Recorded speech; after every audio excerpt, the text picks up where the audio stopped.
Big conversation around generational mix within the African National Congress, how to effectively sustain it. Not those that are picked just because they are young, but those that are picked because they are effective and are able to do the job. That's one issue. And another thing is addressing economic participation amongst young people, where that in itself is a pandemic. Absolutely, Faith. Indeed, the policy conference of the ANC is obviously taking place at a time when the ANC Youth League doesn't have leadership. Earlier we spoke to the ANC Women's League. Also, they don't have elected leaders.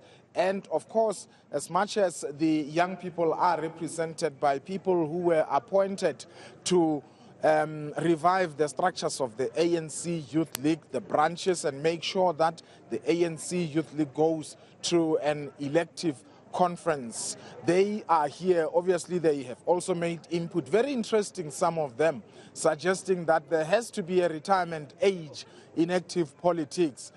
You would remember that some of the people who actually are even in parliament, others in the National Executive Council or in provinces as MECs, they are way above 65. So young people feel, it appears that they are impatient. They feel that the old people have swelled the ranks of the movement, the ANC, but also in government, and they also want a chance. But let's speak to one young person, Joy Maimela. She is the national coordinator of the ANC Youth League. Joy, thank you so much for making time. Key issues that you as young people, as a structure, have presented during the various commissions here in the interest of young people.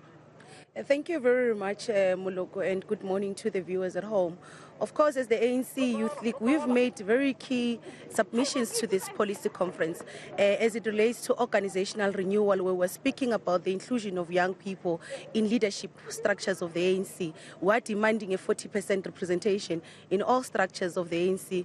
We're demanding that there should be a method or a means of accountability in NEC members or in deployees of the ANC. So we're saying 50% of NEC members should not necessarily be deployed as ministers or as MECs in provinces, so that there could be some form of accountability. We're also rejecting any form of privatization of our SOEs. We are speaking to peace and stability, and we're saying we're very concerned about the current shootings and the high levels of crime in this country. And we're saying there should be a consolidated plan that is people-driven. We're speaking, of course, on many other issues that speak to the state capture report that we've received as Congress. And as young people, we're saying that there are lessons to learn from the state capture report, but we're also saying that there are other instructions that the organization should not succumb to.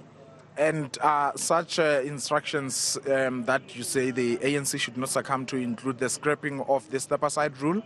No. We are speaking about what the report alludes is as it relates to the deployment policy, the deployment committee of the ANC. We're saying that those are our own policies, and we should not be dictated by anyone on how do we run our affairs as an organization. But there are other issues of corruption, of course, that we are saying we should tighten our means to ensure that we keep corruption of our deployees. You also want to impose a cap on age for the people who either are leading the ANC or are representing the ANC in government. What is that age limit? But also, how would you respond to cynics who would say this is about it's ageism? You know, you actually also require people who have experience to complement the work that you would be doing as young people. We are actually applying a simple logic, Moloko. We're saying lawmakers can't enact a law that says public servants at 65 should retire, and they themselves believe that they should not retire. So what we're saying is that in majority of our structures, we've got a pool, a cohort of youthful generation with experience, with necessary qualifications, who have capacity to take over and represent the organization. So we're saying at 65, really in ANC structures, in deployments, in parliament, in provincial councils, we're saying that they should be, that the retirement age should apply to everyone. Yeah. For sure you anticipate resistance in that regard. How are you going to make headway? Of course, there is resistance. You would understand there is resistance, but in our organization, we believe in persuasion. we believe in ensuring that you put your argument across. It is actually in the benefit of the ANC to do that. The country is youthful. We should be moving towards being representative of the demographics of the country. So we are going to persuade branches of the ANC towards the National Conference that they consider this argument that we're bringing on the table. Yeah, finally, let's talk about one issue you also raised as young people, the fact that you say SANDF, for instance, is underfunded, and this is threatening the sovereignty of our country. I mean, at our borders, it's porous, particularly between Zimbabwe and South Africa and Lesotho as well. What is your position with regard to the fact that this issue of immigration for the first time is getting so much attention, I understand, even in this conference? Is it your view that perhaps the work that is being done by Minister Aaron Motsoaledi, as much as he is hated by those who do not agree with him, is concerned, do you support him in that regard? We support his efforts.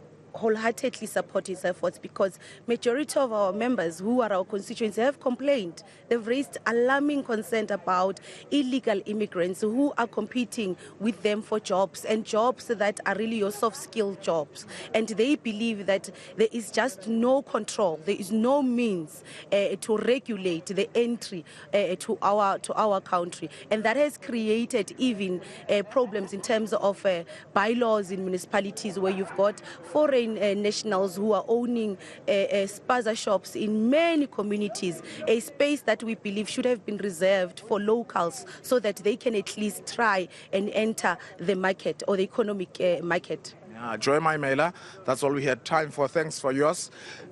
Well, Faith, that is the position of young people, but if you still have time, let me bring in another person who not very long ago was a young person leading in the structures of the ANC. He's now been elected as the Provincial Secretary of the ANC in KwaZulu-Natal, Bheki Mtolo. Thank you so much, sir, for making time. The key issues that you as KZN have believe are sticking points that as delegates, when you leave this particular Congress, ought to have been addressed, and you having a position going into the National Conference? No, thanks. I can tell you now that already we have the Commission on Economic Transformation has resolved on the reaffirmation of the nationalization of the Reserve Bank to be owned by the state 100%. Where the Commission has also agreed that we must establish the state bank as a matter of agency. The Commission has agreed that let's reaffirm the expropriation of land without compensation. To us, those are the major issues that they will turn things around on economy, because as things stand, our economy is not performing well, but because it's not diversified, it's in the hands of the few. A majority of black people in this country, in the form of Indians, Coloureds, and black Africans, are not participating in economic space. But issue of land to us is not about only access to farming, but it's also about making sure that our people, especially in metros, in eThekwini, in City of Tshwane, in Greater Johannesburg, in Ekurhuleni, in Nelson Mandela Bay, they have no access for social housing, human settlement, even if you want to build a hospital. The land to those areas, it's not about access to farming, it's about human development and human civilization. Yeah, but there are a lot of people who will tell you that the Constitution currently allows expropriation in the interest of the public. For instance, if you want to build a train that has to go via certain houses, we have seen with Gauteng. But some of the proposals you are making, for instance, the issue of land expropriation and even the nationalization of Reserve Bank, are not new. They were taken here, those resolutions, in 2017. I do remember having an interaction in 2019 with Zizi Godwa, NEC member, saying that there's no money. Where is this money to buy off the private shareholders within the Reserve Bank going to come from, as far as you're concerned? The state, you would know, 2010, we did fund reprioritize budgets where we make sure that we build a lot of stadium for World Cup. The state can reprioritize budgets if there's a political will. It's simple, it can be done. For example, the State Bank is simple. African Bank, the South African Reserve Bank, and the Public Investment Corporation, I independent PIC. It's got a stake in the African Bank. It's a matter of making sure that the state gets that equity. It's simple. All is rest in the political will. If there's a political will, everything is possible. But if there's no political will, but I think, for example, I've spoken with the Minister of Finance, Utsiba Gotongwana. We're in agreement that a state bank ought to be established as a matter of urgency. I think it's going to be done. But you must understand that policies are adopted for 5 years, but that's why there's a review in anything you do, even in your family. You can decide with your wife what you're going to do for the rest of the year. But things changes. You will review on your own agreement, either on June or August. It's normal. That's how human development works. Yeah, you came to this policy conference with a clear position on the issue of the step aside. In fact, you were the first province to say, scrap this thing, followed by Limpopo. We saw a day after your conference, they also said in their Provincial General Council that scrap the step aside rule. It appeared that it doesn't get the support, particularly of the officials. We heard Paul Mashatile, the president himself, is saying we cannot afford to let the bar down. You don't seem to be making progress in this regard, SKs. And are you going to convince this delegate? Firstly, we are wrong. It was not the KZN first that raised the issue of step aside. Remember, our conference was 22nd to 24th of July. Limpopo is already resolved on the step aside to be scrapped. Gauteng has already resolved that it should be fundamentally altered, the step aside. We were the last. Is that people like to elevate KZN for whatever reason. Maybe because it's the biggest province in terms of the ANC membership. You are said to be the kingmakers. Are you no longer kingmaker? No, we're not the kingmaker. There's no kingmaker in the ANC. There's no province that is a kingmaker. There's no province that is super province. That is done deliberately to isolate KZN, which is failing. It's failing because people, they can see it's dangerous. It's dangerous to isolate KwaZulu-Natal. You can't lead the country when you isolate KwaZulu-Natal. If you are sober mentally, politically you are sounded, you can't do that. Then, in fact, we as KZN were supporting Gauteng and Limpopo. For whatever reason, you decided to elevate us as if these other. But I can tell you, in the commissions, there were two dominant views. The other views was that let's maintain the step aside, but the implementation must be consistent, must apply to everyone. That's what the first dominant view. The other dominant view was that let's scrap the step aside, but bring another mechanisms that will be in line with the constitution of the country and the constitution of the ANC. Then the conference then resolved that let's take this dominant view back to branches, so that branches discuss it until the next conference. But remember, to a step aside is here than here, not there. It does not affect South Africans. Let me say we have won the issue of step aside to be scrapped. It was not going to change what you pay on the pump or this afternoon. We are still going to pay 27 rand litre of petrol. It was not going to change the price of bread. It was not going to change the school fees. But South Africans would believe that you are acting on issues of corruption and maladministration, and you are not willing to have people who are committing such among your ranks. No, that is a lie. South Africans will never believe that if I chow 100 million, then I step aside. Then that is fighting corruption. The only thing South Africans will know that who are serious about corruption is where those who are corrupt are charged, are sent to court, are found guilty, are sent to jail. Then this thing of step aside, to be honest, is a PR exercise. And that is very costly to the ANC. It's got nothing to do with fighting corruption. If you fight corruption, investigate effectively, efficiently, the NPA charge people, send them to court, convict them, they send to jail. That's when South Africans will see that we are serious about corruption, not engage in an unnecessary step aside, the PR exercise that does not have results. From the days of step aside, tell me who has ever been convicted? Nobody. Even the people that are charged, because some of them are charged with politically motivated interest, then that's why the state can't go to court, can't be ready to court to present those cases. Because remember, if you go to a judge, you must present a concrete case, and the judge must say that this is a case, is concrete. Who are these people charged with political motivation? Sorry? Who are these individuals you say were charged with political intention? You know, Zandile Gumede was charged. and for 4 years they could not produce an indictment. They were the ones who were postponing the case now and again, now and again. It's unjust to her because the cloud hands over her head, but the state is no longer ready.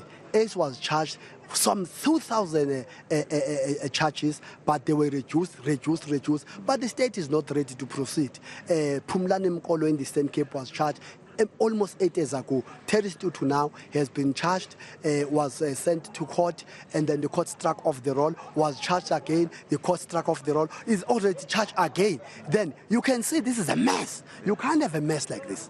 Let me ask you this final question. You were quoted as saying that Chief Justice Raymond Zondo, who was chairing the Zondo Commission on State Capture, must be taught what state capture is. Does that perhaps mean that you don't believe, you think the work that he did was futile, really did not amount to anything significant? I won't comment that his work was futile or didn't mean to anything. What I can say that I think he became too much excited. For example, you can't have a judge. And South Africans must know this thing is very dangerous. You can't have a judge that applauds the election of a politician to lead his political party. We don't have a problem if he was applauding our president to be elected as a head of state. But to applaud a politician for ascending to be a leader of his political party is worrisome to us. But to also go and say a political party rule of how it manages the state in terms of deployment, you say it must scrap that, as if it's the... In South Africa, all political parties go to KZN now. All municipal managers that were deployed by the ANC, the IFP has removed them. All people that when DA came in, you remember that advocate, when they came in, they removed him even before the contract ends because they wanted to put their own people. All political parties in South Africa, when they are in charge, they put their own people who understand their vision, who understand their manifesto. Because the political party goes to electorate, says, here is my plan in terms of manifesto. I will implement this if I'm elected. Then the electorate vote a political party based on its plan. Then when it comes in, it can't give somebody else who doesn't believe in that plan. It will be futile exercise. It doesn't happen anywhere else in the world. The example of this is USA. Go to USA, for example. If in USA there's a presidential election, there is a clear... They demonstrate the president will leave with an aeroplane to back to his city. Then a new administration comes. It happens all over the world. You can't go to China. The Communist Party of China is in charge. Somebody else runs its administration. It does not happen. But how does Zondo says portfolio committees in parliament, the ANC must give it to opposition parties? It's political activism. You can't have the judiciary that engage in political activism. Worse, he says on Mantashe, for example, to our national chairperson, there's a prima facie case, but he thinks when there's a further investigation, he assumes that something concrete will be found against Mantashe. It's prejudicial to Mantashe, it's defamatory to Mantashe. That's why he's taking this thing on review, because it doesn't make sense. Kim Tolo, the Secretary of the African National Congress in KwaZulu-Natal, very strong views there, Faith. I'm sure you are aware that they surely don't believe certain people who are facing criminal charges are corrupt. They believe this is a political ploy.